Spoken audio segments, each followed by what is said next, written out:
All right. It's been a while. All right, everyone. Uh, welcome.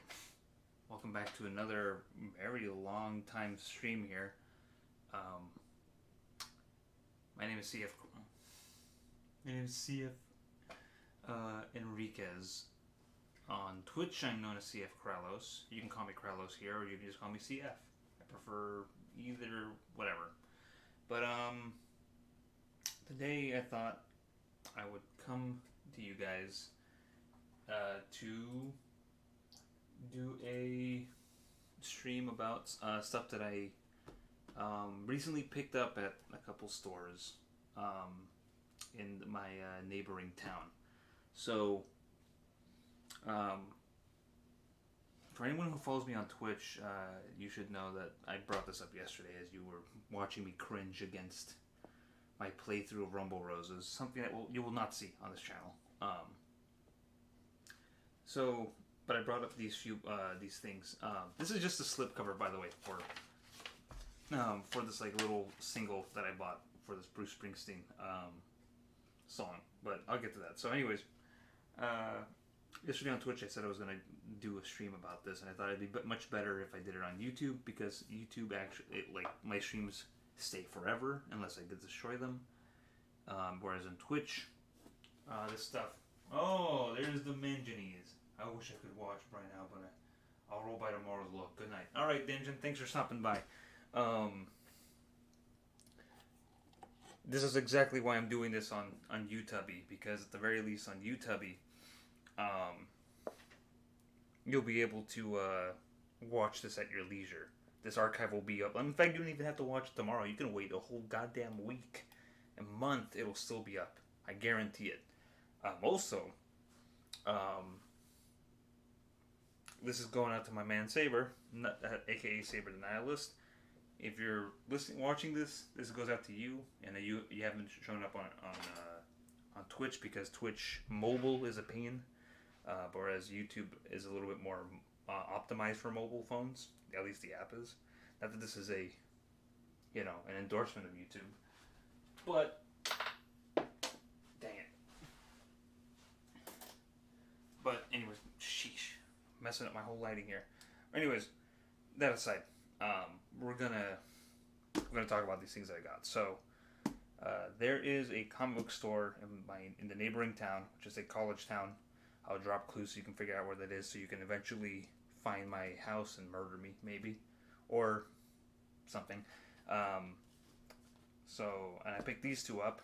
I'm gonna be talking in full depth about this one, but I picked up Monster Masterworks from Marvel Comics, and I picked up Video Screams, the 1983 edition by John McCarty.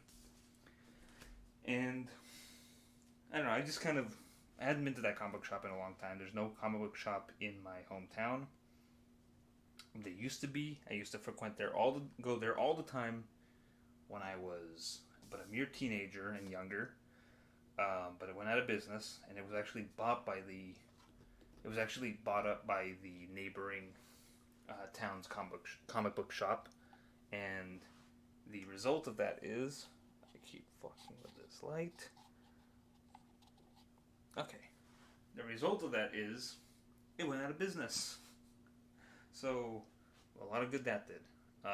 Just not enough people who are buying comics and cards in my hometown to keep it alive. So it's a darn shame.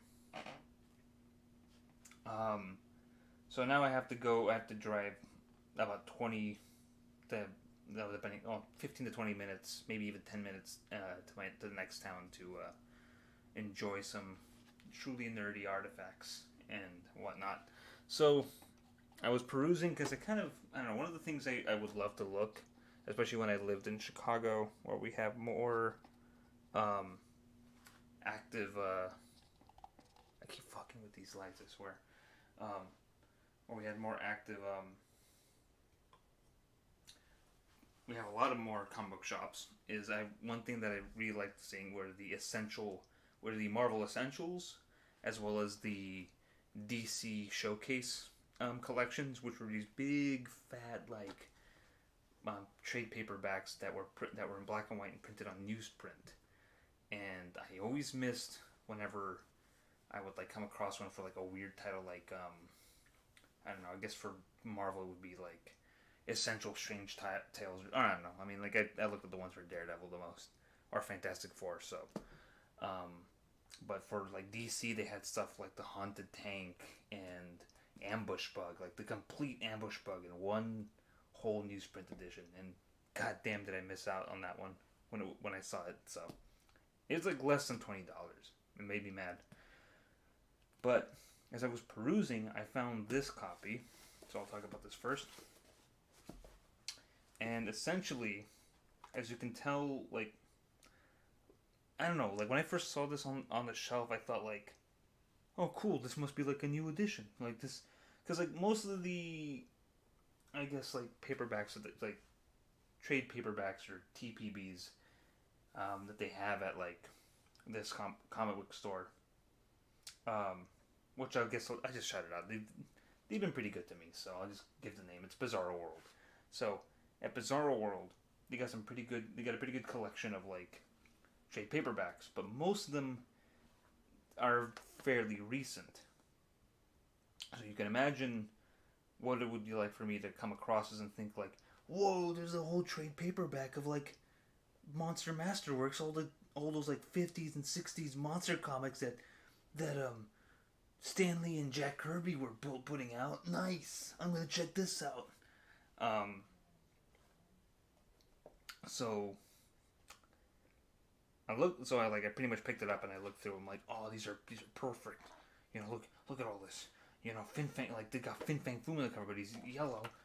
Hopefully he'll be green in the final part. He's green. Yeah, he's right here. It's pretty awesome. I'm really impressed with it. There's like a nice little like cover gallery in the back. Also, on the back, there's America's favorite boy, Space Boy, Groot. He's actually the first story. I challenged Groot. So, but anyways, I saw it, I picked it up, and I thought like, wow, this is pretty cool. How much is this? $15 sticker. But this is, what? This is $12.95. Huh. Regardless, how can I pass up this? It's a $15 trade paperback. Most of these are $20, $30. So I grabbed it immediately, just perused more around, thought maybe I could pick something else like a tape or something. They have a pretty good vintage music section, and they still do like movie rentals in like the back. I also check out their manga and anime stuff. They have a pretty good collection of like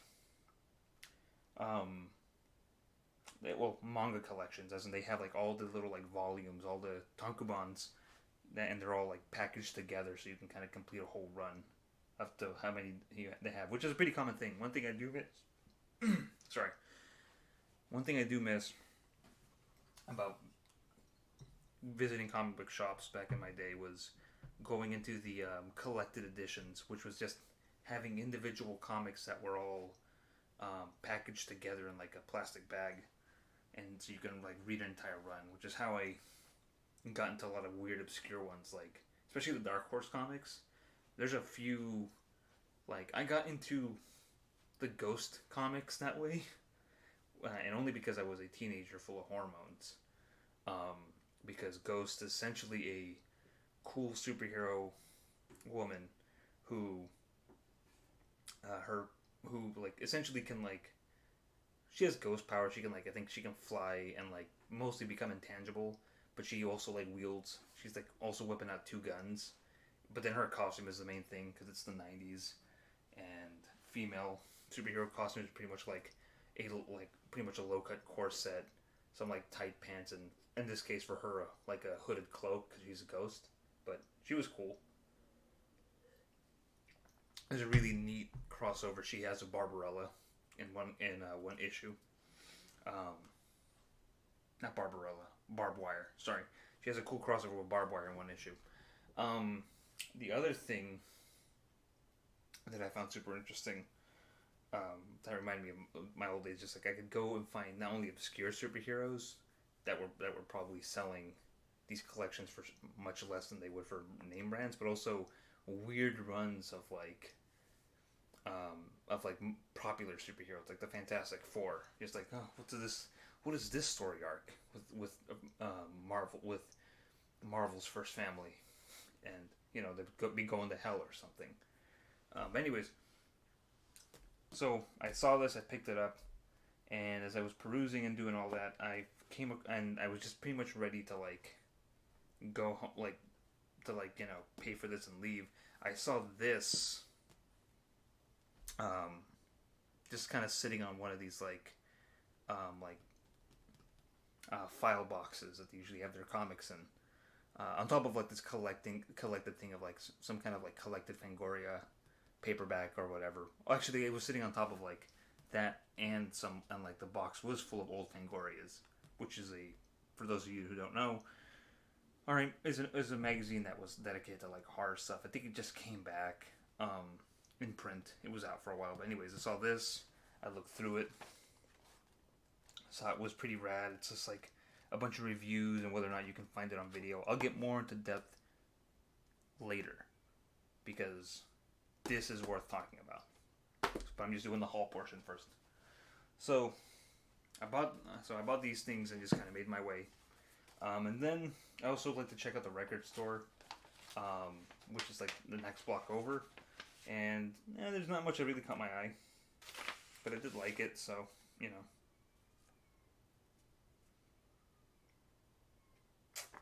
next door baby's crying. Anyways, so I looked around, and I didn't find anything that I liked. I checked the CDs and see if there was something up my alley. Nothing really, which was kind of a bummer. I usually like to leave with something at the very least. But I looked at their their 45 singles, and I found this, which is Bruce Springsteen's single for Tunnel of Love, and I think the other one is Two for the Road. Yeah, B-side is Two for the Road. And this year I recently got into that album, mostly because it was kind of recommended about a year or two ago by this writer who I used to listen to this podcast called The Movies That Made Made Me, or I think that's sounds like that Netflix show, The Toys That Made Us or whatever, but no, yeah, the Trailers from Hell podcast has there's a podcast from by Trailers from Hell that is hosted by Joe Dante, who directed Gremlins, and for you true heads out there, Looney Tunes Back in Action, as well as The Howling, which is the better werewolf movie that came out in the early 80s. Looking at you, American Werewolf at London. In London, and anyways, his co-host is Josh Olson, who wrote the screenplay for, and I think won an Oscar for the screenplay for A History of Violence. He's got a bunch of other stuff. He's worked for Canon Films in the 80s. He's got a lot of. He's just the guy. He's in the industry.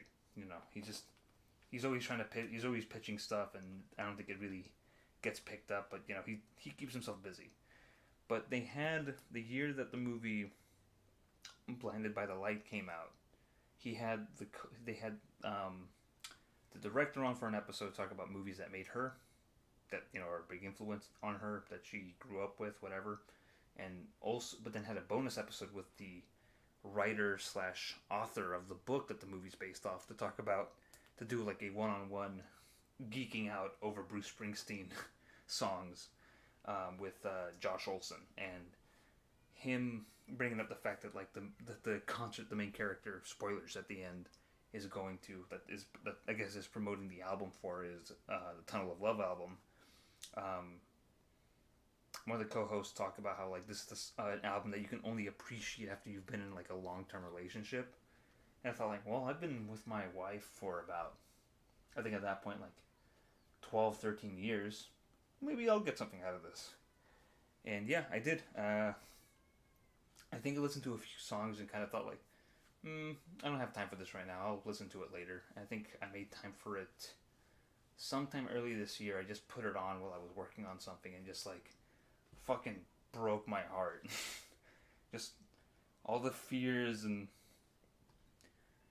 just anxieties that you feel when you're like have been in a long-term relationship and whatnot, just laid out bare by the boss, just made me really love that album. It's now shot up all the way up, in my appreciation of it, of like of it. So like in his music. So when I saw they had a single for like the title track and one of the other songs on it, I thought like, that's it.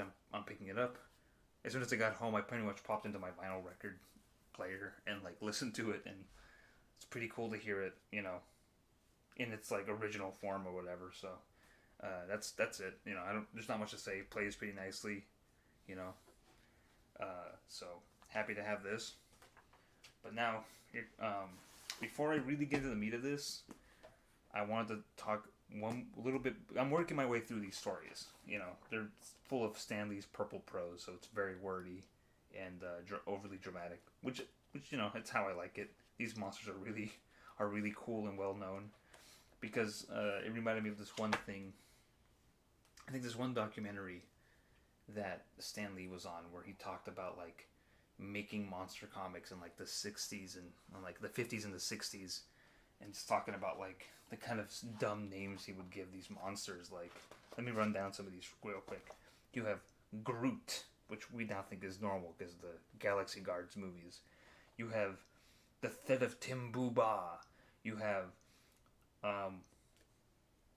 Taboo, the Thing from the Murky Swamp. You have the Blip, the Creature from Krogar. You have A Martian Walks Among Us, whatever. I know I said Amogus. X, the Thing That Lived. Van Doom, the Man Who Made a Creature. Kra, the Unhuman. Zutak, Spore.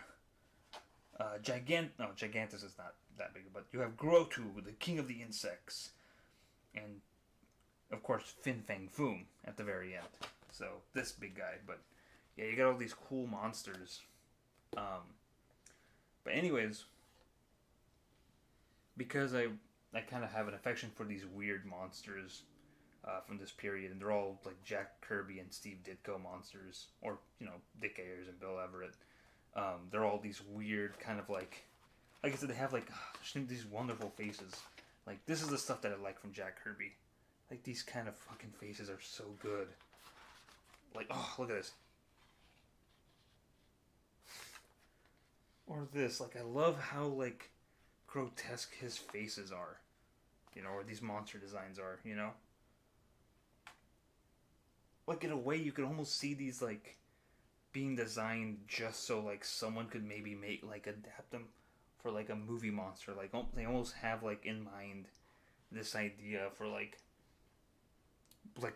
make these monsters, like, yeah, we could, like, these monsters could exist as, like, a special effect or a prop in a movie, it's good. I love it. But I'm working my way through it. But one thing struck me, and I didn't notice it because I did not pay attention to the old Marvel logo, which is not what they use now. But I should have taken that as a clue. But as I was looking through it and looking at like the paper quality, which seems a little older, less glossier than the stuff they use now, I think it's like a little more than high quality newsprint and thicker. But I read that like one of the things at the beginning is like this big intro, this this introduction. This forward that's written by Jack Kirby, of all people. So I thought, like, that's cool that they got like this forward written by Jack Kirby. It must have been written in the past, or this might be like some old reprint or something. But it got me thinking, like, why would they have this like forward by Jack Kirby for this paperback, for this collection? And it dawned on me to check the year this was made, and as I looked through it, I noticed one, there's nary a website to like link yourself to find more info or anything. It's all like the friggin' address to go visit Marvel Entertainment Group. But I looked at it, and the newest or the latest year date on this is 1989, which means that this is a paperback from 1989. This is a vintage 80s paperback that reprints all these old, like, monster comics that Marvel was making. You know, I guess at the time, 30 years ago. 20 years ago. And then I thought about it, just like, wait a minute. That is the old Marvel logo. Holy shit, this is a vintage paperback. No wonder everything, like, and this is in really good condition. Like, it looks new almost. These colors haven't faded or anything. This is, like, well taken care of. Even the cover isn't like sun damage or anything. I mean, it's got a couple wrinkles here, but like, this is in good condition. So, working my way through that. But now let's get to the real meat, the real review. Gonna challenge Mr. John McCarty. Hopefully he's still around. I haven't checked. I'm sorry, Mr. McCarty, if you're still out there and you see the stream. I apologize, but I have some questions. So first off, this is not the first book that is essentially like a review guide, a movie guide, you know, for whether or not to check out these movies or whatever.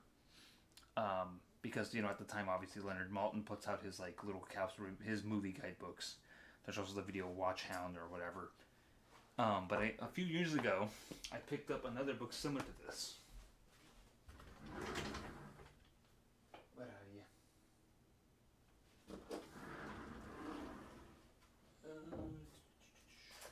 Alright, fine.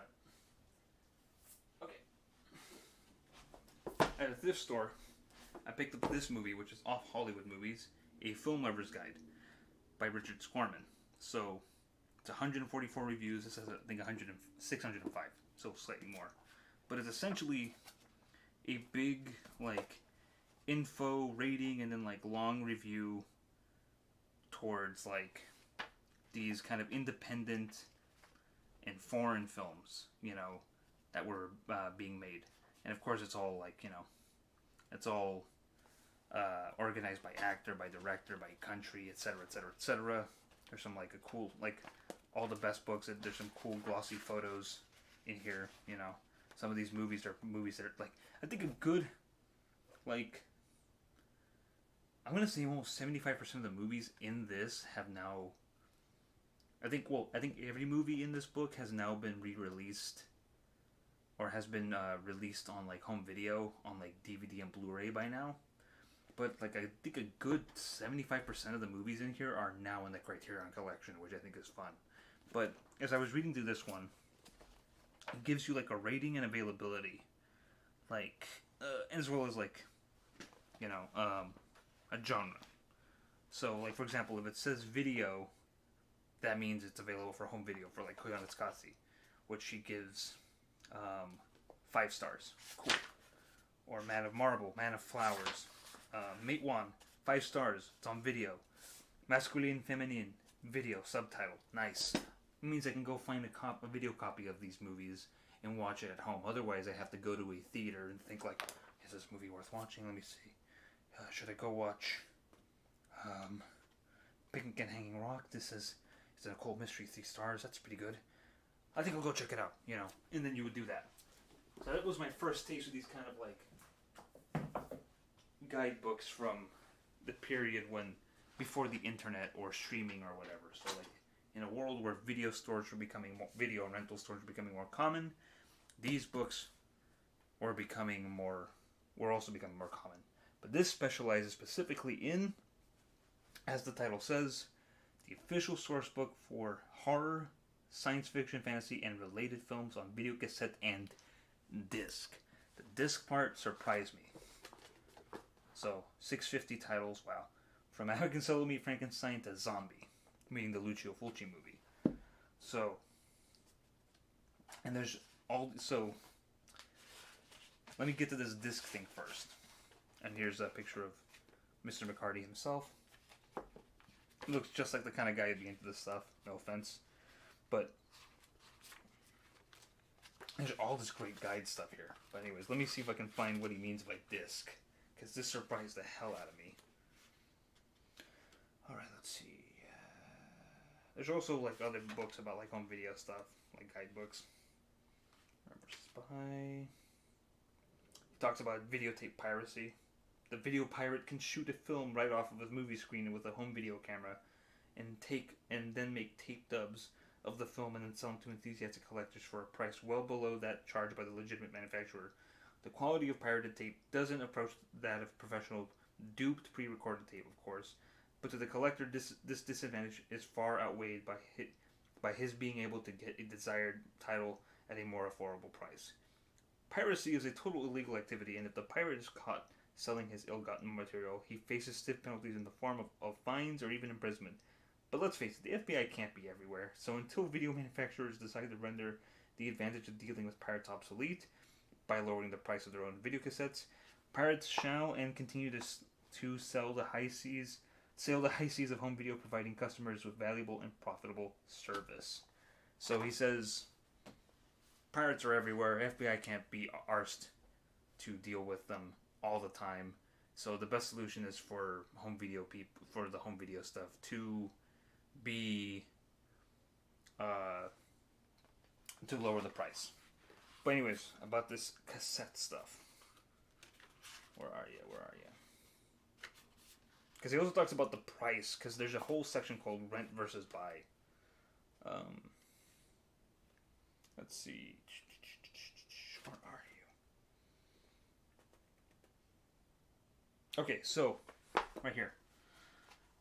Being released on tape, far out. Let's see. If you're now entering the fabulous world of home video and are struggling to decide whether to go on tape or disc, you should know that at present the number of films, genre or otherwise, being released on tape far outweighs the releases on either laser or CED disc.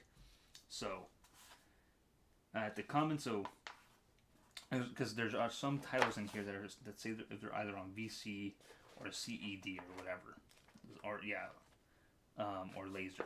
And that laser disc, even though he does mention it, maybe this is an older name for it, but VC stands for video cassette, both VHS and beta, and LV stands for laser vision optical disc, so I'm assuming what will become laser disc, and CED for capacitance electronic disc. Today's the most common modes of home entertainment equipment.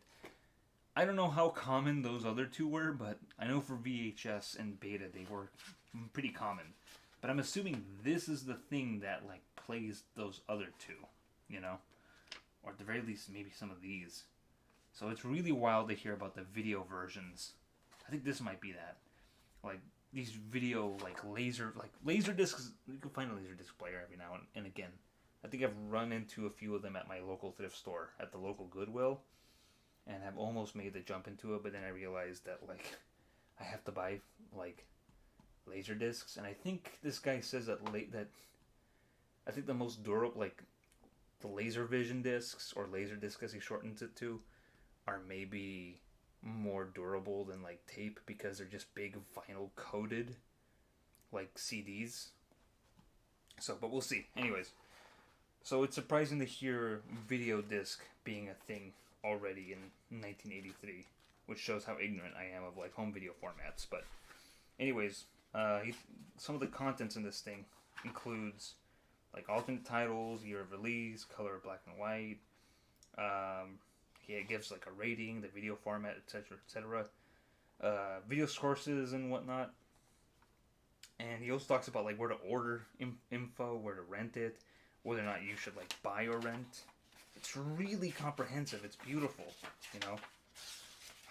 It's just, it's such a great, beautiful, nerdy book. This guy's just you want to rent or buy, these movies that you're gonna watch, It's just hell yeah, are you kidding me? This is amazing. He even talks about going to video shops and where to order stuff, he gives you info to get a hold of catalogs, It's a time that I wish I could be alive for, almost. It sounds old to say that, but I think I have one of these cameras at home. But it's just amazing. But also the idea, going back to the thing about video piracy, it makes me think of having to go into a movie theater and sneaking a big fucking VHS camera into it. That sounds ridiculous, but I don't know how unless you rented the film yourself, the actual reel for home movie purposes or whatever, or for screening purposes in private, and then used a VHS tape that you also bought to essentially pirate your own movies that you're renting, that would be a different case. But anyways, it's just weird. And the imagery of someone lugging a VHS into a movie theater sounds insane to me, is what I'm trying to say. There's no way you can fucking hide it. Makes you think that Simpsons episode where Homer wears that big cowboy hat with the VHS camera inside of it, so or a TV camera, a station camera in it. So, anyways, talks about like new releases and like these magazines for it. Image from the Boogeyman. Talks about how to actually, so like the title here is jokey, like the care and feeding of your video screens, but he actually talks about how to take care of like your like players, like your VHS players or your disc players, you know. But I did actually kind of speed through some of these because it's cool to kind of see a title and then see the rating he gives it, because also there are a few things that are missing, and I'm just going to chalk that up to movies that aren't on, like there are cult movies in here, or that there are genre movies in here that or there are genre movies that don't appear in here, and I assume that the reason they don't is maybe that they haven't made it onto video yet, so he hasn't seen a home video copy of it, because this is all about like, well, essentially about like watching these movies at home. But it's interesting to see what movies, one, that have fallen to obscurity that I've never heard of, but also movies that are very prevalent, like, and what kind of ratings he gives them. Like, for example, so the ratings essentially go, where are you? I mean, it should be pretty obvious, but the ratings essentially are from 4 to 1, right here. So to see whatever he gives 1s and whatever he gives 4s is really interesting. For example, also the titles. For example, the movie Contamination, I guess, went under the title Alien Contamination, and he gives it a 1.5 star. Alien is a 3-star movie according to this guy. Alphaville's 1.5, which is fair. But here's a still from American Werewolf in London. And what does he give that movie? A 1.5. And I don't know if reading some of these reviews out loud might be some sort of like plagiarism, like, I don't know, might fall into some legal thing, but you usually hear a taste of some of these, which I think is great. So, American Werewolf in London, he gives it a 1.5 stars, or 1.5 screams, and his comments on it are: despite some marvelous transformation effects by makeup whiz Rick Baker, for which he received an Oscar, this schizoid mixture of humor, horror, and rock and roll is little more than a B-grade exploitation film dressed up in a $10 million budget. Some of the scares work, some of the jokes work, but overall the film is hollow, pointless, and sleazy. Full disclosure, same. I feel the same way about the movie. I think I've talked about how I used to really like American Werewolf in London when I first saw it, but then rewatching it, especially rewatching it after The Howling, even though the directors are friends and pretty much say they shouldn't be compared, but comparisons will invite themselves sometimes. So, but even if I couldn't compare the two of them, I probably still, I don't know, like the thing is, the fact that The Howling exists, even though they're not similar, but are somewhat similar in terms of just like modern werewolf movies that help bring back werewolves into the popular imagination again from the early 80s. It's hard not to compare the two, and it's hard for me not to like The Howling more and think it does a better job with what that does. So, and even if it didn't, like, I would still probably think of it the same way. Hey, Mango. Yo, did that page just say Amazing Spider-Man? You want to hear the review for that, buddy? Yes. So, Amazing Spider-Man, which, this is from 1983. So, Amazing Spider-Man is for the 1977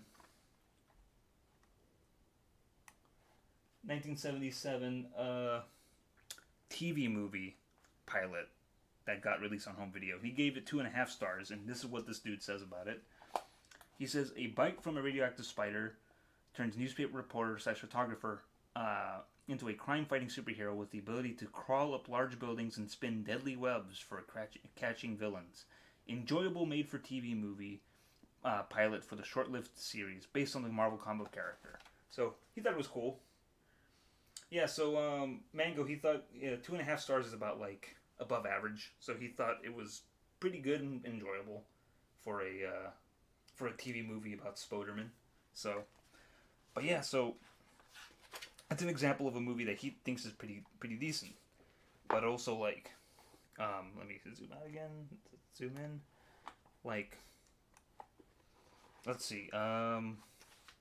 Assault on Precinct 13 is it's considered a classic John Carpenter movie, but this is also 1983, before John Carpenter gets its full retrospective. At the time, he's just a dude who's making movies.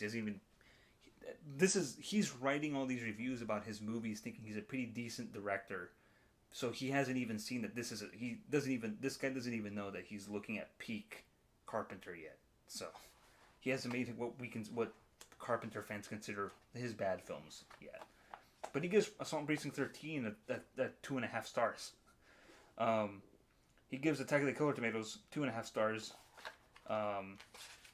He clowns. I like this review for The Avenging Conscious because he clowns on Birth of a Nation. Yes, 1977 show. I heard Stanley hated it. Yeah, it's the live action one. Yeah, I think Stanley said he kind of doesn't like it because it doesn't live up to whatever the comics can do. Honestly, I'm pretty sure Stanley probably liked the cartoons that were made in the 60s, 80s, and the 90s. Well, obviously the 90s one because he has a cameo at the towards the end of that series. But about Avenging Conscious, I like this review, so I'll read it real quick. An early example of screen horror, or a combination of horror melodrama, based on Edgar Allan Poe's The Telltale Heart and Annabelle Lee. A year later, Griffith went on to make Birth of a Nation. Well done. I think that was sarcastic, so. Like I said, they're all just, it's all, what do you call it? It's all alphabetical. So if you can think of like a cult movie in here, even obscure ones like Dracula and Son, I could probably read you the review and tell you like, what this guy thought about it. Actually, speaking of stuff that, like, for example, A Boy and His Dog is, at least when I was in art school and like traveling around with like my cult film buddies. Oh yeah, that's definitely true. Yeah, like A Boy and His Dog is pretty well liked amongst the like genre fans, sci-fi genre fans that like post-apocalyptic movies. But this guy, he gave it a 1.5 star, or 1.5 screams. So that shows you how different like things can go. Again, this is from 1983. And kind of reading through this, I kind of figured out which directors this guy hates. It's really interesting to see which directors he just does not care for it. And there's 2 that he genuinely dislikes. Also, the iconic poster for I Spit on Your Grave, which he hates, by the way. So the 2 directors that I noticed that he dislikes are David Lynch, who I think at the time had only made Eraserhead and The Elephant Man, which I think The Elephant Man is pretty good. Eraserhead, your miles may vary, but he hated Eraserhead. And then I think he brings up another movie that like is similar and says like, if you like much like Eraserhead, this movie does this, and I think it's just lame. It shouldn't do that.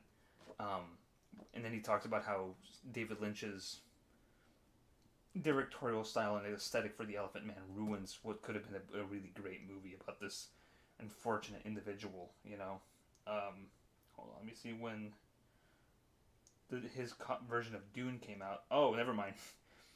So David Lynch's adaptation of Dune came out like a year after this, so he can't even talk shit about that movie yet, which he probably would have hated anyways. The other director he dislikes in this is Brian De Palma, who did stuff like the original Carrie, Blowout, The Untouchables later in like the 80s, Dress to Kill, etc., etc., etc. Oh yeah, Scarface. So he hates Brian De Palma's work because when he sees his movies, all he can see is the movies that Brian De Palma is ripping off of. He likes Spielberg pretty well, and he has some interesting opinions about Star Wars. Like, I wish Saber were here, but he'll have to watch the VOD about this. But I'll read you the one for Star Wars because I think it's interesting because there are a bunch of Star Wars knockoffs in here that he kind of says are weaker than that movie. So it made me kind of think that so this guy must be one of them Star Wars boys. He gave Wrath of Khan a 2.5, which I think is preposterous, but whatever. I like that movie a lot. But he also wrote a huge review for it. But anyways, he gives Star Wars a 3.5, and he writes, "This spectacular space fantasy lifts elements from such influences on popular culture as the Western, the Legend of King Arthur, and the space novels of Edgar Rice Burroughs, and mixes them together to produce a new form of popular culture, the media phenomenon.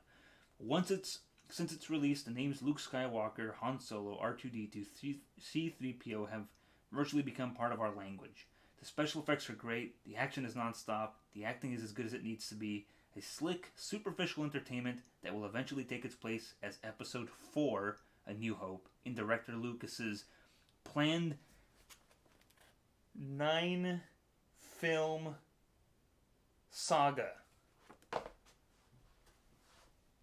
This man, okay, I don't know how much you people out there know about Star Wars history. I wish Saber was here because he's the resident Star Wars man. But since 1983, there was already talks about making episodes like 7 through 9. So Lucas already had plans for making this a 9-film saga. So the fact that there was going to be this is going to go up to episode 9 is incredibly new to me. So that shocked me about that. There are a lot, there are movies, but so some of the ones that are let's say like One Scream or whatever are really interesting because they just because he rates them 1 doesn't mean he doesn't like them. And a good example is the fact that John McCarty, I looked up, oh no, this man is an oracle. I don't think he's an oracle. I think Lucas was already talking about making this thing into 9 movies. I think I didn't realize how old the idea that this was going to be a 9-movie saga went back to. I didn't realize that Lucas was already thinking about making 9 movies out of Star Wars. So it's interesting to know that this goes all the way back to 1983, that there was already intent. Because at the same time, when Star Wars succeeded and it was re-released as Star Wars Episode 4, can you imagine being in the audience and maybe you missed Star Wars the first time in 1977 and then it got re-released and you saw that they tacked on Episode 4 and you're like, what the fuck does that mean? And then you go watch Empire Strikes Back, it's like, it's Episode 5, what? And then you watch Return of the Jedi and it's Episode 6 and you're like, what is going on? Does that mean that they're going to be that there were 3 other movies before these? When are there prequels being planned? What the heck is going on? And you realize, yeah, there are prequels being planned. But then I guess you also catch wind of Episodes 7 through 9 as well. So you just wonder when those ones are going to come out. If you think, are we going to get Episodes 1 through 3 or Episodes 7 through 9 first, after this first trilogy is complete? So it's weird. It's weird to hear something that idea go back this far. But let's see, what was the other thing? Oh yeah, so mostly from what I understand,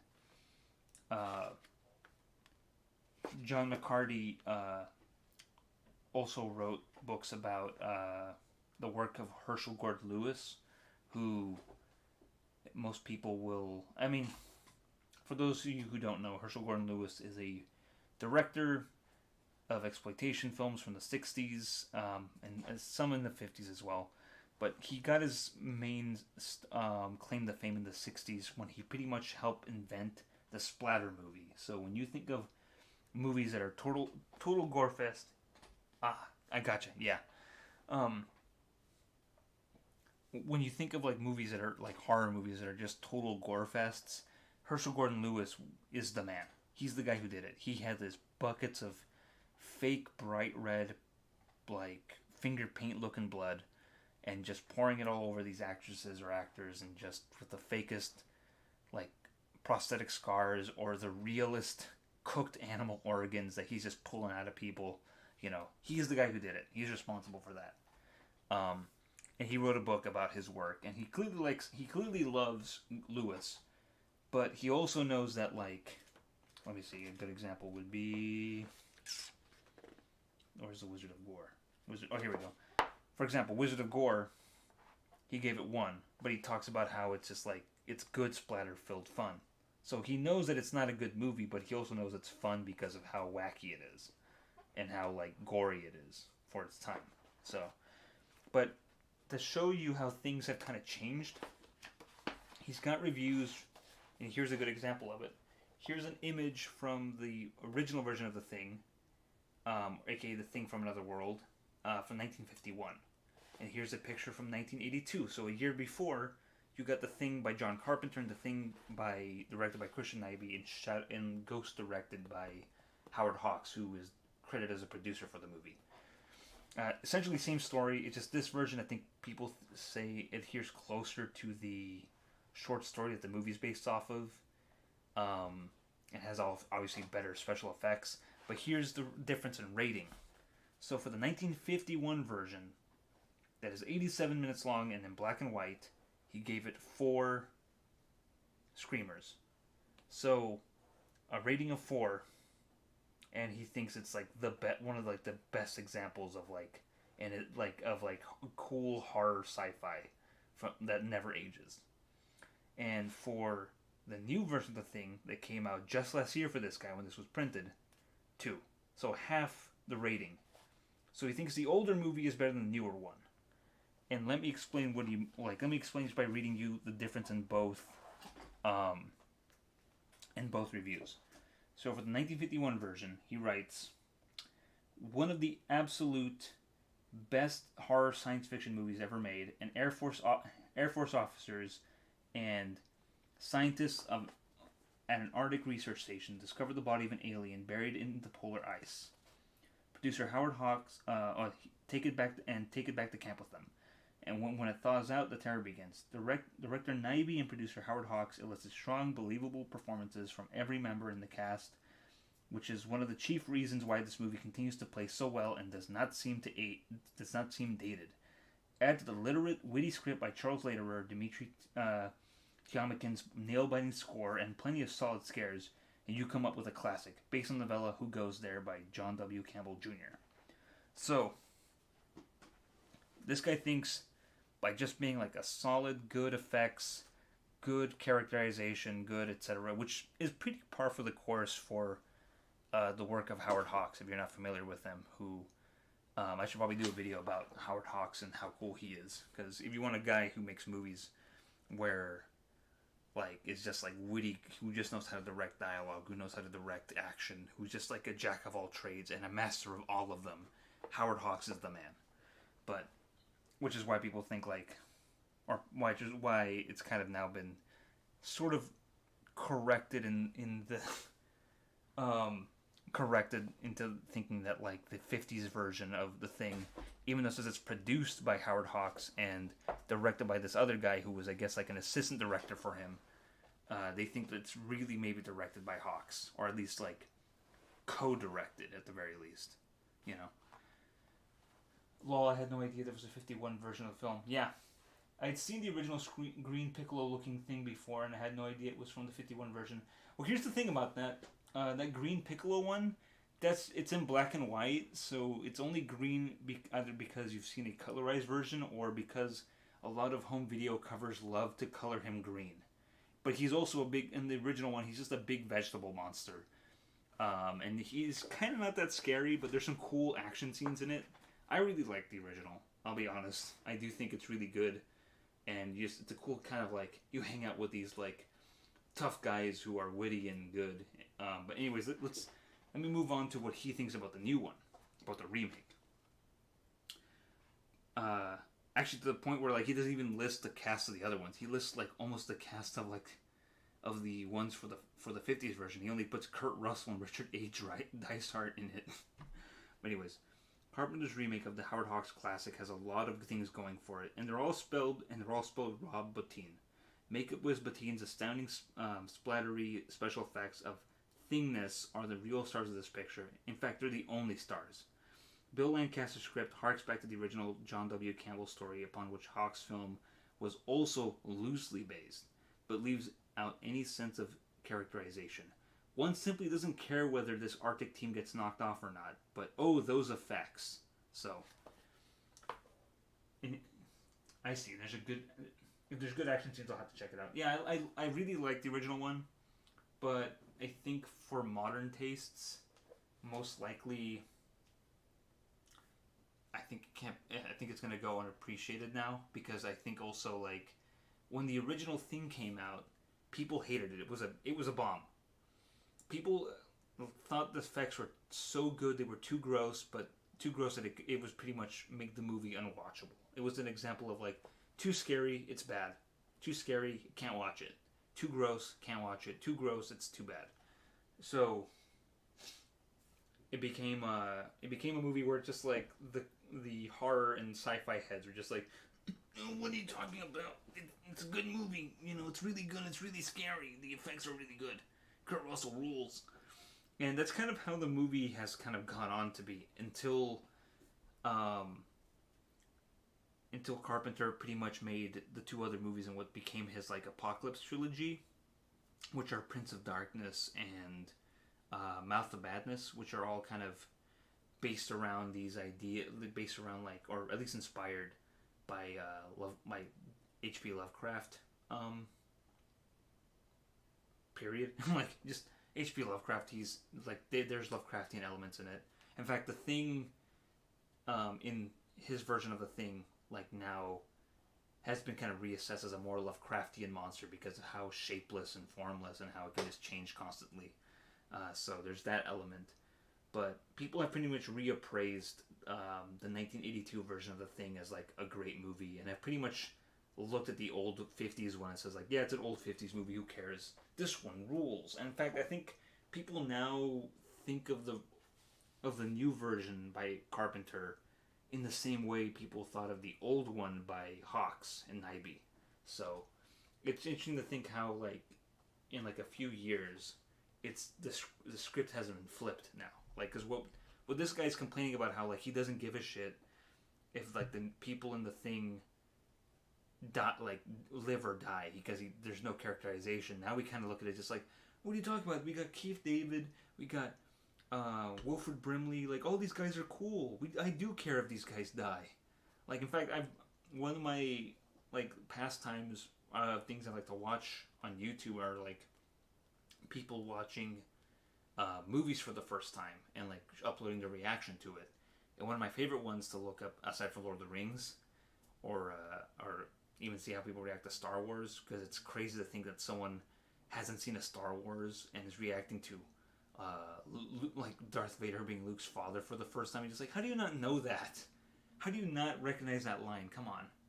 But anyways, when it comes around to like scary movie stuff, if they watch The Thing, seeing people react to like how grossed out they are, how much they even grow to like the characters, I think is really interesting. Because the movie really does... Because the thing about what the old one does is that like we have like this, essentially this unstoppable monster taking out all these Air Force and guys and scientists on this Arctic base. That's what the original has. In the new one, in the 80s one, you have the paranoia of like the Thing being anyone. You know, that's what you got. That's what it has. That's the main source of tension, is the fact that this thing could look like anyone or anything. So, which I think is something that this guy clearly missed. You know, he just kind of cared about the effects. So, there's a filmmaker in here I know he likes. I think he gives like a pass to, aside from Who is it? Oh, he likes Kubrick stuff, obviously. I think that goes without saying. He mentions movies that, like, I now have on, like, Blu-ray that are being all... They're all being, like, reappraised and rediscovered and restored, you know? So I think it's interesting to see that, like, all these movies that were just barely hitting home video in 1983 are now being properly restored and appreciated, you know? Unless, of course, it's Werewolf versus the Vampire Woman, which is one. Actually, this dude gives White Zombie a 1 screamer, and he also gives Wicker Man a 2.5. So, which most people now think Wicker Man is way like a masterpiece, and without Wicker Man, we don't have movies like Midsummer or The Witch. You know, it's like the main movie people think of when they think of folk horror. So, let's see. Wizard of Oz is a 3.5, which is really interesting. Let's see. Oh yeah. The other thing about this book too, like, so for genre and sci-fi stuff, he includes most of James Bond movies in here. So I guess this guy views the Bond movies as sci-fi or fantasy movies, and I think that makes sense because of all the weird, you know, high-tech gadgets the man uses. So I think that's par for the course, you know, because most people just think of them as like espionage or like spy thrillers or action movies, but I think with all the high-tech gadgets and like huge, like, world destroying, or not destroying, but world dominating weaponry and whatnot, or plots that the villains have in these movies, I never thought of it as like a sci-fi or a fantasy movie, but I guess they really count that way. This guy gives Zombie 1.5, which is crazy, but whatever. It's not the people's liking. He calls it a gore-filled ripoff of George Romero's Dawn of the Dead by Italy's reigning king of spaghetti splatter. Young Frankenstein he gives like a 2.5, which is insane in my opinion. I think he gives a lot of Polanski movies a pass, even though I think at this point the man might have fled the U.S. after his actual sex crimes that he performed. Yeah, it's really interesting. Also, he thinks My Bloody Valentine is like too gory, even though the version that was released at the time definitely would not have had the gore that is now properly available on like new home video releases, because all the gore was cut out of it. Yeah, it's really interesting. Monty Python is a 3-screen movie. Love and Death is a 4-1. He's got a couple of fantasy Woody Allen movies from this period that have elements of fantasy or sci-fi, so that's interesting to see them being included here. Yeah, Jesus Christ Superstar is in here, which is interesting because I guess that counts as a fantasy. Yeah, it's really interesting. Well, a good example is I Eat Your Skin, but I Drink Your Blood is not in here. Like, I Drink Your Blood is not in here, but I Eat Your Skin is. So like the other half of that classic poster is not in this movie.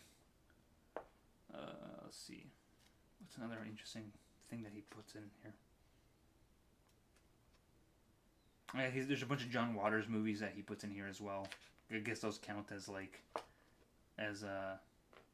what do you call it? As like horror movies or whatever, and really cult movies or things that are related to it.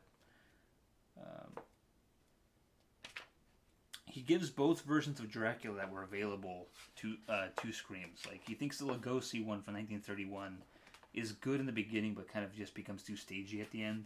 And he thinks the remake that came out in 1979 with Frank Langella is like also good, but he doesn't think Langella makes a good Dracula, which I agree. I think it's really cool and really rad, and has maybe one of John Williams' like best underrated scores. But yeah, I never buy that Frank Langella's like this cool Dracula, but it's a very horny Dracula, which I enjoy. I like good horny vampires. That's how they should be. These like cold, stiff vampires, not for me. Give me the hornier the better. Oh, he doesn't like the. Oh, another thing he doesn't like in this book, which I think is really interesting, is that he does not like slashers.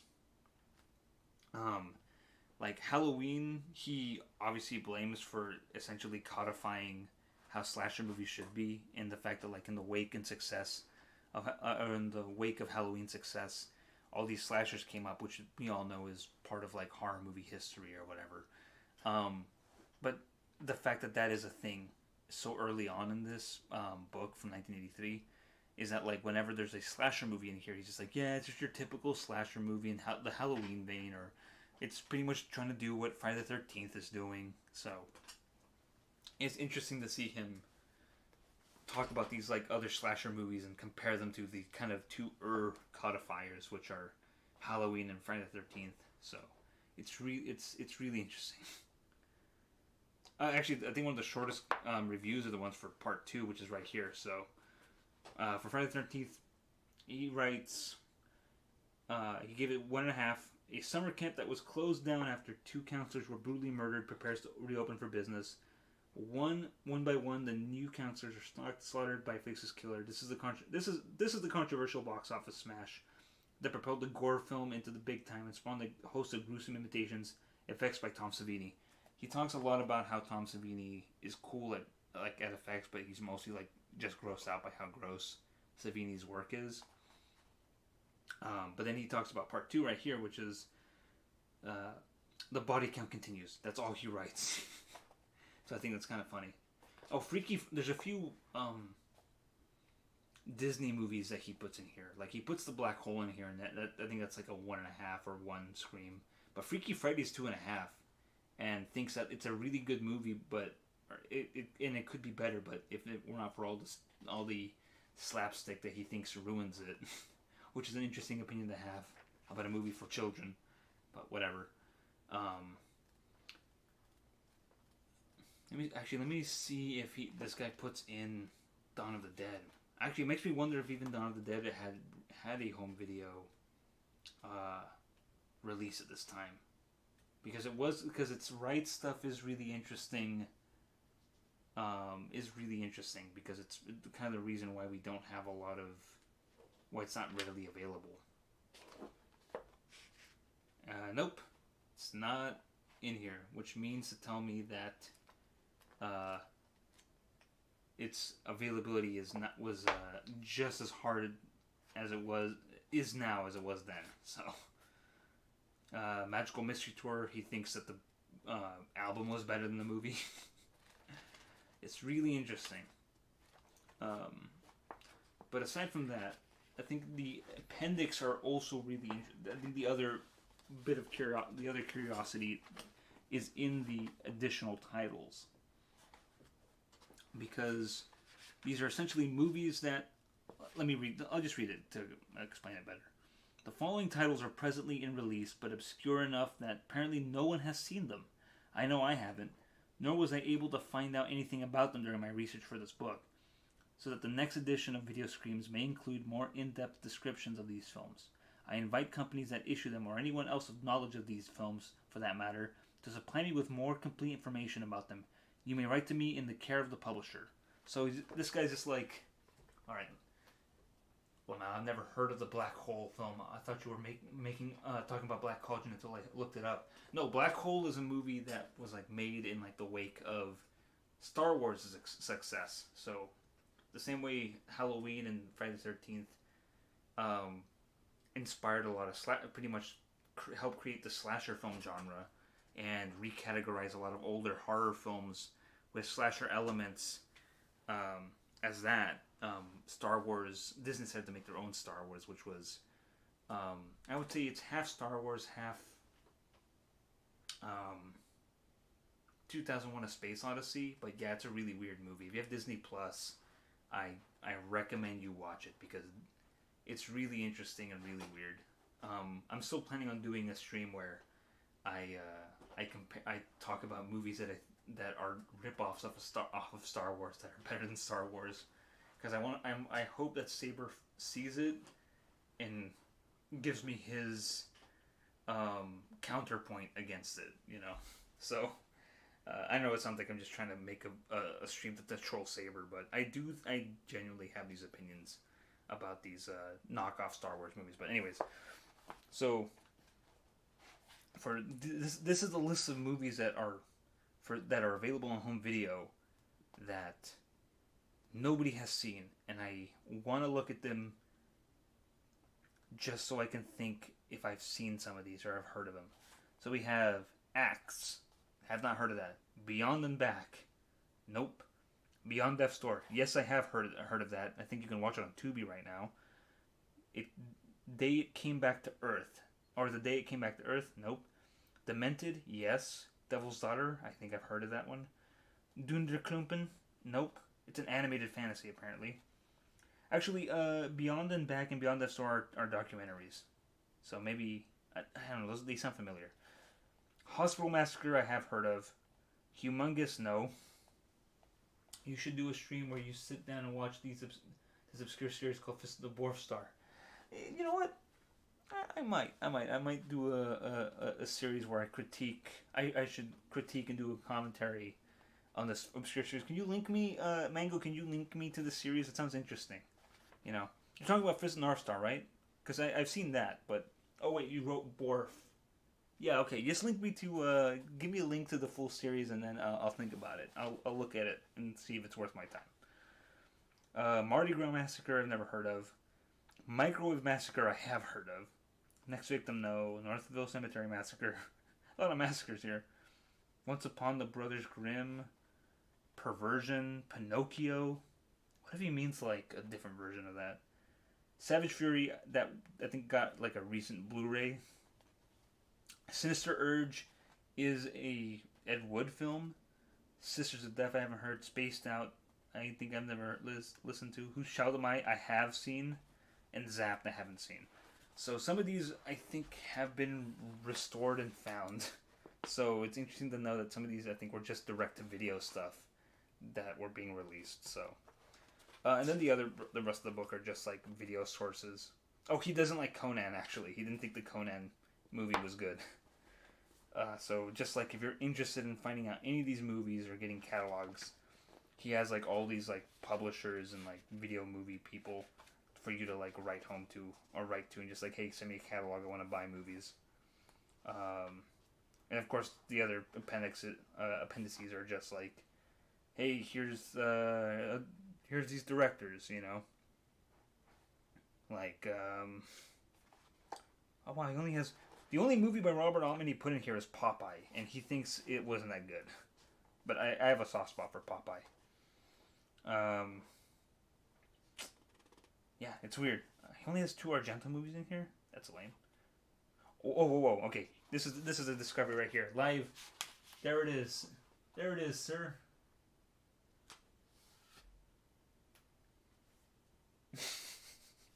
Dang it, Mango.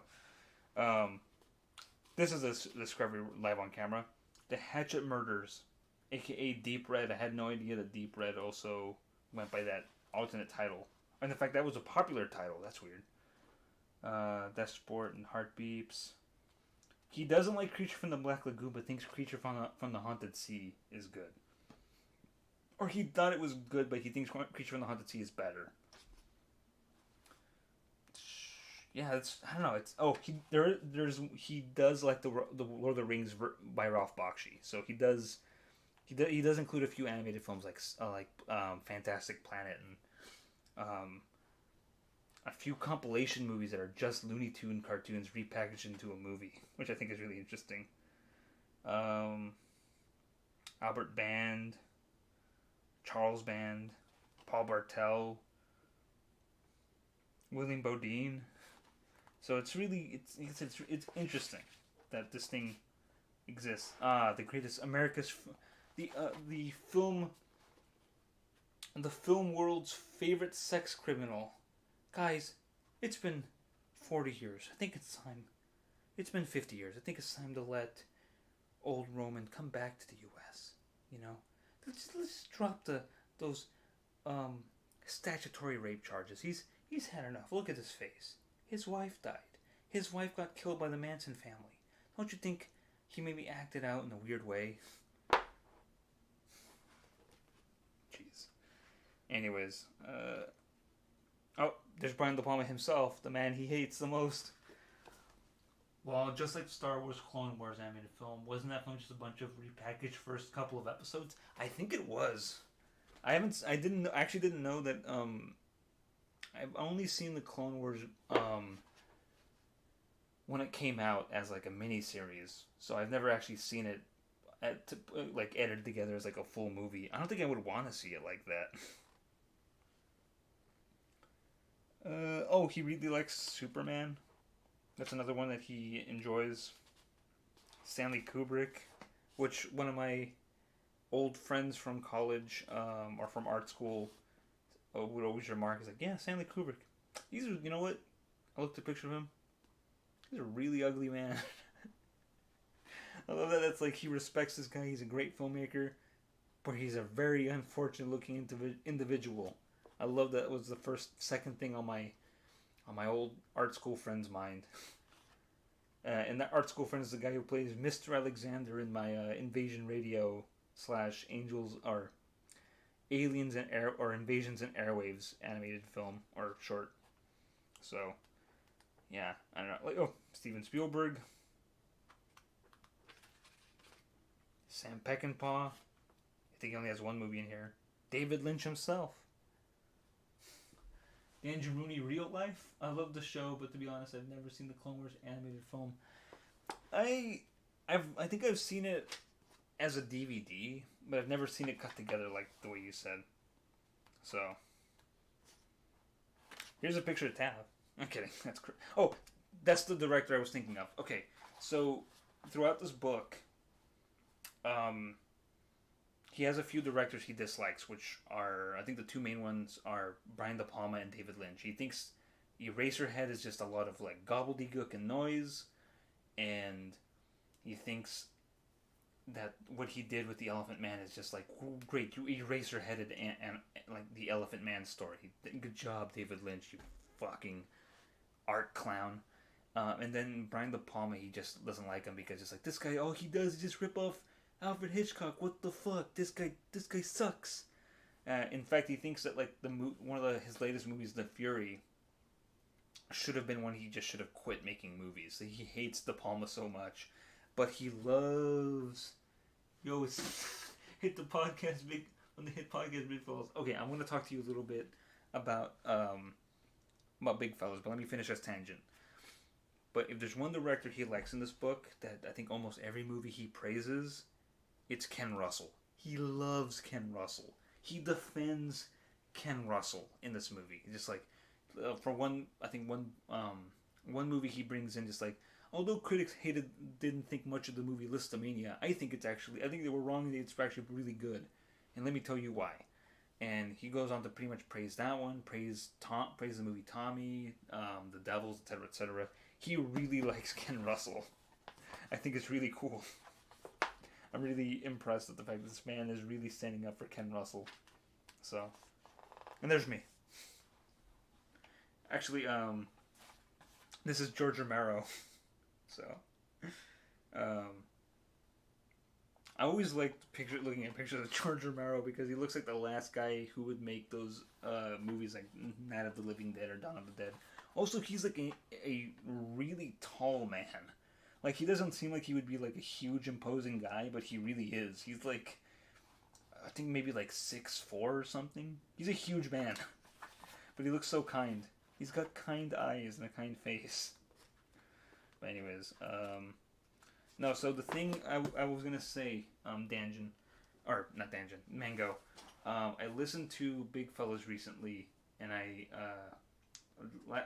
last night on my stream on Twitch where I was playing Rumble Roses, I brought up how I really enjoyed, because Danjin showed up first, and then Tav showed up later, but when Danjin showed up, I asked him if he'd listened to the new Big Fellas episode, and he said he hadn't yet, he was going to, and I told him it was really good. I really enjoyed your and Tav's conversations about Dragon Ball Super, like the detail you guys go into about like different animators and artists who work on the show and their styles and how they affect it. Just like, yo, this is the kind of conversations I want to hear. This is the kind of stuff that I live for. the like real like the real fans breaking down like, all right, so and so style, like you can tell so and so directed or storyboarded this episode because of this style. Look at the way this is what they do. Like they've got this weird toyetic style, and like this is what I wanted to hear. And also, I thought I really enjoyed your defense of the Amazing Spider-Man movies. I like how like Tav was just like, no man, it sucks. Amazing Spider-Man sucks as a movie, and you're like, no, I don't think it's that bad. Give it a chance. And he's like, I don't know. So I really enjoyed that you stood up for Andrew Garfield, and his first, actually pretty decent first attempt at a Spoderman. And also kind of like, I also like that you and Tav pretty much were like, Marvel Universe, the MCU doesn't respect Uncle Ben. I'm gonna throw a fit. We're gonna write to Kevin Feige and say, fucking bring up Uncle Ben in the next Spider-Man movie, or else we riot. So I enjoyed that. Haha, yeah, Amazing Spider-Man films, if you weren't as bad as people make them out to be. Actually, I'm gonna. Yeah, we're complete virgin nerds in that subject. I don't know. I like hearing stuff because nobody talks about Dragon Ball or Dragon Ball Super by means of like the people working on it. They only talk about it in terms of like power level and plot holes. They don't talk about how like, or at least the places I frequent, it's always just like, oh, like you guys do bring up like that stuff too, like, oh, Super Saiyan 3, who gives a shit? Super Saiyan 4, I take a hit. It's that kind of stuff that I always hear. But like the fact that you guys went into detail about this other stuff, about the people who actually work behind the scenes and their effect on the look of the series, I thought that was more valuable. And the fact that Tav cut out your guys' conversation about the composers and how some of them plagiarize music and some of them don't, and Terumo actually being part of that conversation made me mad, because it's like, that I wanted to hear, that sounds cool, put it out as a deleted scene or I riot. Or I cancel your YouTube premium subscription, Tav. So I think you might see that coming soon. But back to Spider-Man, the Amazing Spider-Man movies. So interesting thing, Mango, is the fact that like, when the Amazing Spider-Man movies came out, most people were actually very quick to grab the Raimi movies and throw them in the trash. Just like, oh, Amazing Spider-Man came out, now we don't have to look at Tobey Maguire's ugly crybaby face. Boom, in the garbage. Friendship with Raimi Spider-Man has ended. Amazing Spider-Man is my new best friend. So that's the things I used to hear all the time. When those movies came out. So they were real, or at least when the first one came out. Like, it's really interesting to hear that people have now, or to see that people have now turned on the Andrew Garfield movies and have gone back to reappreciate the Tobey movies. And I think it's mostly because people don't like that Tom Holland's version of Peter Parker is just pretty much Iron Man's way of like grooming somebody to be little Iron Boy Jr. So that's interesting to see. Oof. Yeah, Tav did cut out a chunk of the podcast for the sake of runtime. I forgot we talked about Yamamoto's plagiarism. That's what. Yeah. And he did say he was editing it, but he didn't tell me that he cut out something that I thought was really valuable to listen to, especially since it had more of Terumo's interactions. I felt bad for Terumo in that episode. That's the thing. It's not your fault. I think it's more Tav's fault. But that's the thing that I really got on Tav's case last night when he showed up in the chat for Rumble Roses. I told him, like, I can't believe you had in the palm of your hand some prime Terumo content and you cut it out. Especially since Terumo kind of like went outside to smoke a couple cigarettes and essentially since you sent Terumo to go out and buy you guys a beer and a Clamato while you guys had your conversation, I can't believe it. But regardless, I enjoyed your podcast, or your appearance on the podcast, and I'm glad you're recovering from that gunshot wound at the end. Tav said it was fatal, but the fact that you showed up in my chat tonight shows that he merely just meant to wing you, or at least make you live life with one kidney. But anyways, so yeah, I think that's it. Like, I think I've covered this book pretty well. Like, it's really fascinating, and I might have to do one on the other video book that I bought. But I don't know. I think it might be too late. I think the hype, because my hype for this book was like so sudden, because it's just like, oh my god, look at all this stuff. Like, look at these opinions and how opinions change. You know, like that's worthwhile. Like, I think it's very worthwhile to see how opinions change on certain things, and I think it's worthwhile to like look back and say like, oh wow, so and so really hates this like critically acclaimed movies that like people make fucking 15-hour essays about, you know, like.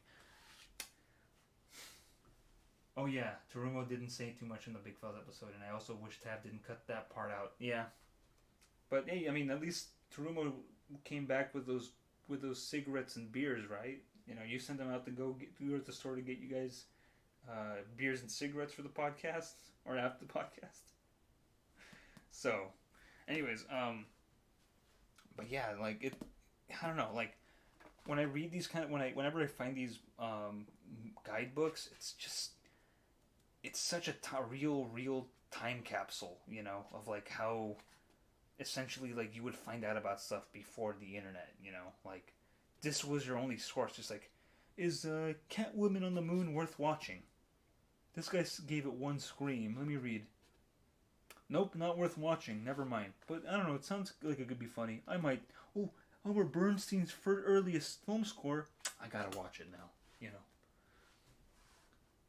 So yeah, it's such a, I don't know. This is truly something worth preserving. So, because it just, like I said, it's good to hear. It's good to see how people would find out about movies, and hear other people's opinions aside from like seeing them in real life or at conventions, or at like screenings. You know, like how just like, especially in like the early days of home video, it's just like, is this movie worth renting? Is this movie worth buying? Actually, let me give you a good example of how much renting and buying cost in 1983. So, in rent and buy, let's see, after spending anywhere from $300 to $1,000 on your video disc player or VCR, so you could spend either $300 or $1,000 in a VCR, as opposed to finding one under your bed that you inherited from your uncle or grandfather. Coming up with the extra $20 to $35 for each desired video disc, or $50 to $100 for the pre-recorded video cassettes you want, may be a bit prohibitive. So you would have to buy either $300 to $1,000 on a VCR, or you would buy, and then you would still have to spend another $50 to $100 on the tape. Or if you had a video disc player, you'd spend $20 to $35, which is pretty normal, I would say. But the fact that you had to pay $50 to $100 for a VHS back in 1983 to watch like the Towering Inferno or Earthquake is insane. You know, like Betamax forever. He does mention Betamax when he refers to video cassette.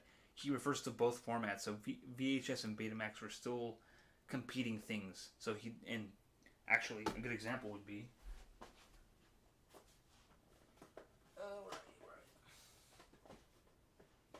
Okay, because these are right next to each other, so I'm just gonna. All right, so this is Betamax. So that's Betamax, and let me show you. So, but it's the same size as this VHS, which to think that you would pay like $50 or $100 for $50 to $100 for one of these tapes. Just like go to the store, just like, Bus Stop starring Marilyn Monroe. Oh, Paraplastic Gory starring Kirk Douglas. How much? $50. $50. $100. Wow, I'm gonna kill an afternoon. That sounds preposterous, but anyways, so here's the size of a VHS tape. Here's the size of a Betamax tape. There you go. There's the big difference. This is why you lost the format wars, Danjan. Actually, no. Sorry, Mango. I keep calling you Danjin. Actually, no. Honestly, if I had to pick, I would pick Betamax. It looks nicer. Look at this. This looks cool. Like look at this.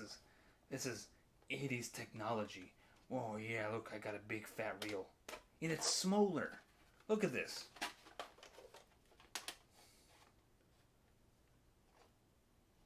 Why did you turn into Al Pacino when you stay like that for the rest of... Can you stay like that for the rest of the runtime? Alright, hold on. Sorry. Oh yeah. If I'm gonna go out to the video store and I'm gonna find myself either a VHS tape or a Betamax tape, if it has Marilyn Monroe on it, I'm gonna get a Betamax.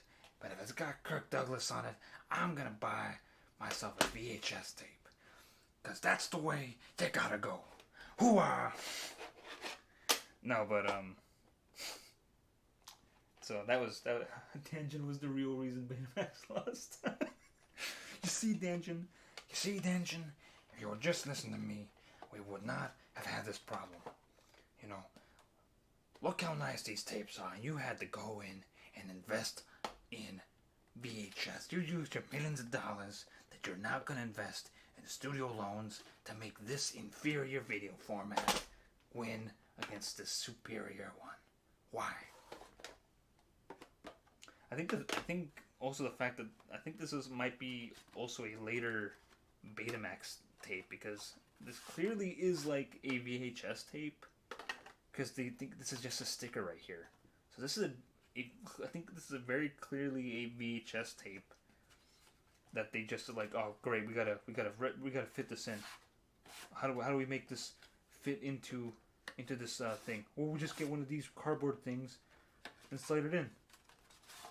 No, the Betamax tape will fit. Boom. So, haha, Danjin Rudy was the real reason. So, by the way, I have this. Okay, talking about quality. If this is the quality we're getting for the movie, hopefully it'll look better when you actually play it on your TV. Unfortunately, I don't have a Betamax player. I think I did have a Betamax camera, but the tapes are hard to get a hold of. Like, Betamax is such an obscure and not well preserved, at least from my experience, format. It's really hard to get a hold of anything for it, you know? So, I don't know. I might have to start going into... Sorry. I'm actually now considering maybe going on a journey of, like, buying a Betamax player and then buying a bunch of Betamax tapes to kind of like see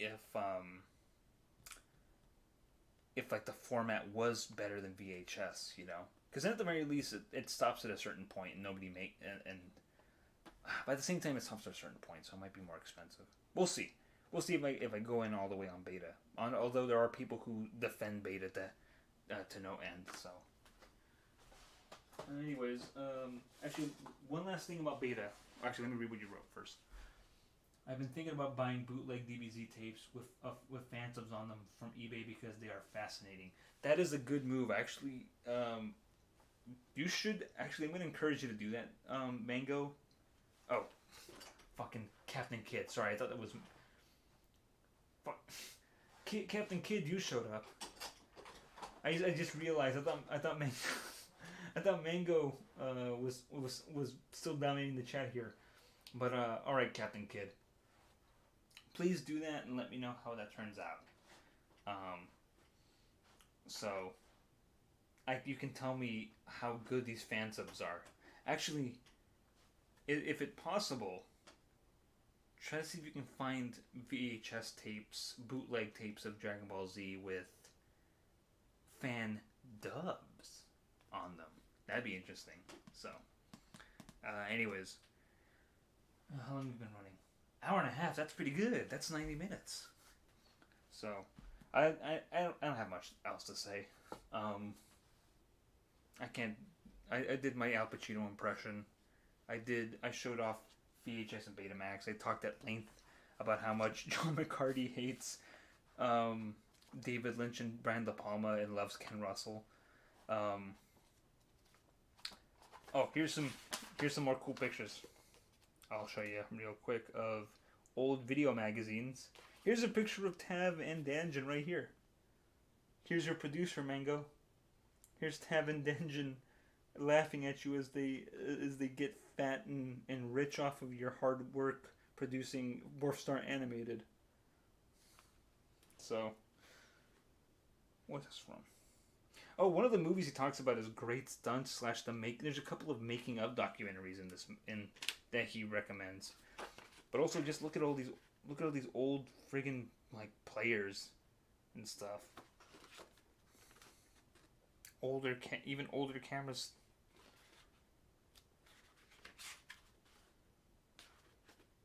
Look at this. Amazing. Anyways, so. Haha, just when I thought I was out, they keep pulling me in. I make 30 cents an hour working on Bar Star Animated. I'm an executive producer. I don't handle payroll. That's the union's job. That's true. You just pretty much just like, I think what do executive producers pretty much do? Just like say, hello. I also help make this in some way. Bye.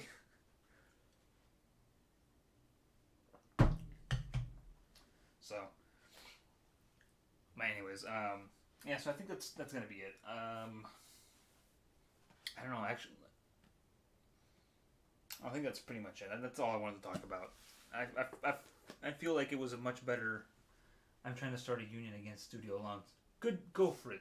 Go for it, Mango. Unionize. You and Tempu need to unionize, and and to like get your money, get paid properly. All the other animators have unionized. Maybe you can also Me Too Danjin for making those inappropriate workplace comments. This was a good stream, bro. Thank you. Thank you a lot. Give your opinion on the Funny Cat Neko arc.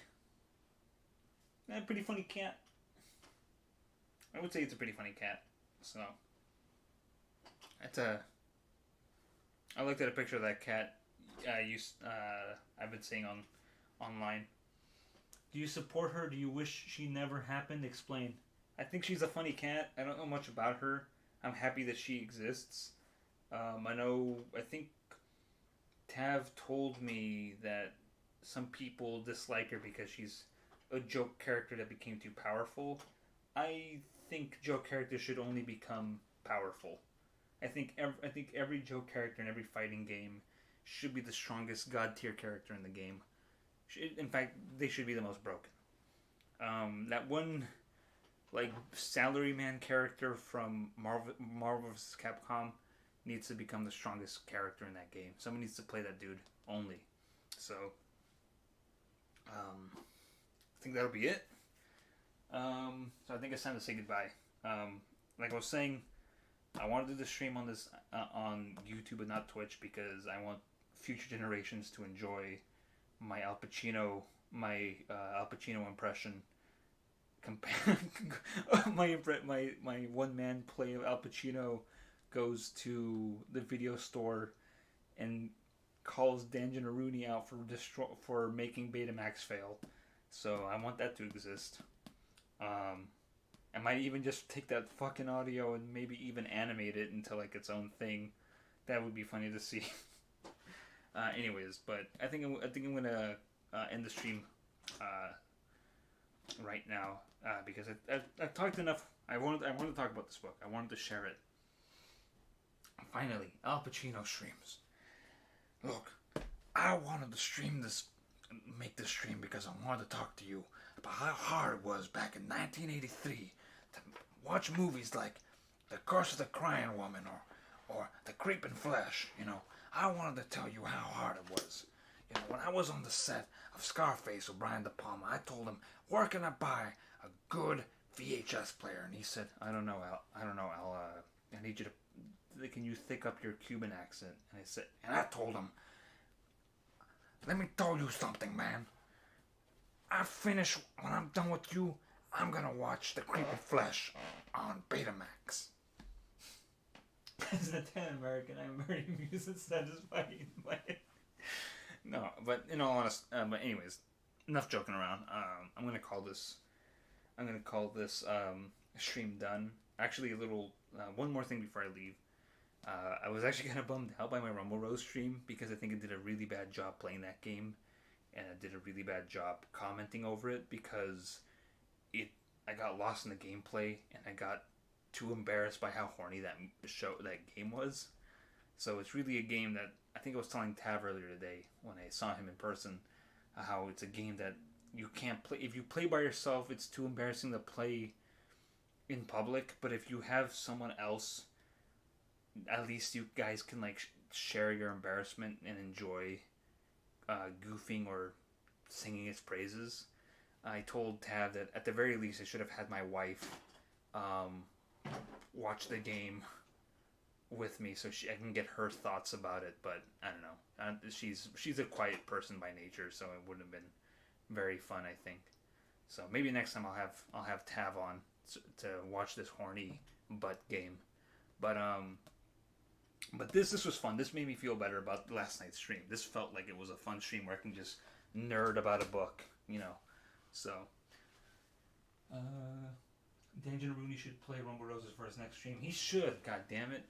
I'll invite him over. I'll travel all the way to. I'll either pay for his plane ticket to come over to my house and we'll play Rumble Roses together, or I'll pay for my own plane ticket, take a vacation from my day job, and go visit him in the hovel he lives in, and have him play and ship over my PS2 and his copy of this game, just for my own amusement. So he was here at the beginning, so he is going to probably watch this VOD or this archive later. So he'll probably enjoy that. Feel free to continue to goof on him in the chat, please. But anyways, I've talked enough. I've Al Pacino'd enough, you know. So we're gonna end the stream here.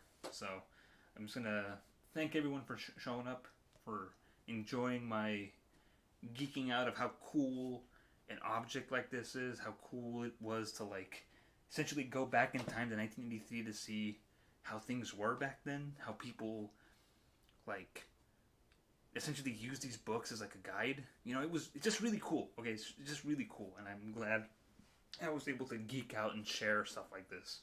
I'm glad you're streaming on YouTube now, so the VODs are saved. Yes, Danjan Rooney, the right-wing commentator. I don't know. I thought you said he. I don't know, Captain Kidd. According to Tav, he's a big left-wing guy. It was a good stream, dude. Thank you.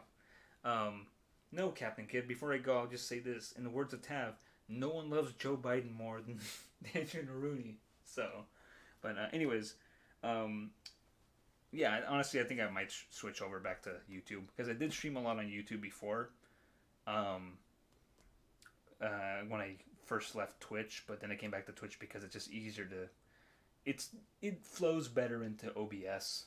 But honestly, if it gets more people to like come by and check stuff and even comment on like the archive streams, I think it's better for engagement, as they say. So anyways, we're gonna end it here. Again, thanks for coming by. I'm glad you enjoyed everything I did. I know I did, and I'll see you guys next time. For whatever that may be. It might be another book talk. Might be another animation thing. Hell, I might even play a video game on this channel. We'll see.